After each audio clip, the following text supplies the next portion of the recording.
जय हिंद समाज बंधुओं। डॉक्टर कुमावत जयपुर राजस्थान से। अपने देश में हर जगह अपराध बढ़ रहे हैं और युवा पीढ़ी एक तरह से ऐसे काम अनर्गल कामों में फंसती जा रही है। नशे की लत हो या कोई भी आपराधिक गतिविधि हो, उसमें ज़्यादातर युवा पीढ़ी का रुझान आ रहा है। और इसका सुधार अगर देखा जाए तो परिवार से ही हो सकता है। जब भी युवा अगर किसी गांव में जाते हैं या अपने गांव में भी अगर कोई भी काम करते हैं तो वो ये सोच लें कि मेरे साथ में मेरे परिवार की प्रतिष्ठा जुड़ी हुई है, और अगर मैं ये जो काम कर रहा हूँ तो मेरी जो परिवार की प्रतिष्ठा है उस पर एक तरह से धक्का तो नहीं लगेगा। इसी तरह से अगर किसी वो दूसरे गांव में जाते हैं तो वहाँ कोई भी गतिविधि में भाग लेते हैं तो उससे पहले वो ये सोच लें कि मेरे गांव की जो प्रतिष्ठा है उस पर तो कहीं आँच नहीं आएगी, क्योंकि दूसरे गांव में जाते हैं तो लोग ये जानते हैं कि ये फला गांव का आदमी है।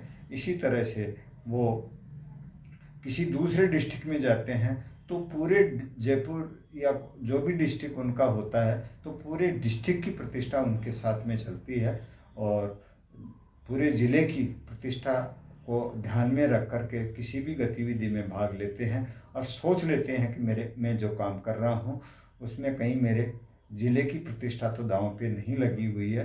तो वो उस एक तरह से सामाजिक परिवेश में कोई भी आपराधिक गतिविधि में भाग नहीं लेगा। इसी तरह से अपन किसी दूसरे स्टेट में जाते हैं, दूसरे राज्य में जाते हैं तो पूरे राज्य की, जिस राज्य के अपन रहने वाले हैं उसकी प्रतिष्ठा उसके साथ में चलती है।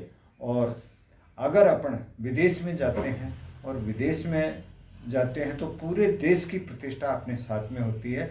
और अगर ये सोच करके अपन वहाँ दूसरे देश में जाएं और कोई भी गतिविधि में भाग लें, या चाहे वो अच्छी हो बुरी हो, तो ये सोच लें कि मेरे देश की प्रतिष्ठा मेरे साथ में है, तो काफ़ी हद तक सोचने मात्र से ही आपराधिक जो गतिविधियां हैं उनमें भाग नहीं लेगा। और इसी का एक तरह से समाज में नया परिवेश पैदा होगा। तो बच्चों को ये संस्कार दें कि आप अगर गांव में रहते हैं तो अपने पूरे परिवार की प्रतिष्ठा आपके साथ में रहती है, किसी दूसरे गांव में जाते हैं तो गांव की प्रतिष्ठा साथ रहती है, और अगर अपन किसी दूसरे ज़िले में जाते हैं तो ज़िले की प्रतिष्ठा अपने साथ रहती है। इसी तरह से अपन किसी अन्य राज्य में जाते हैं तो वहाँ भी पूरे राज्य की प्रतिष्ठा दांव पे लगी हुई होती है। ये संस्कार अगर आपने डाल दिए तो आपराधिक गतिविधियों में भाग ही नहीं लेगा कोई भी युवा, और एक संस्कारित बच्चा हो जाएगा आपका। जय हिंद, जय भारत।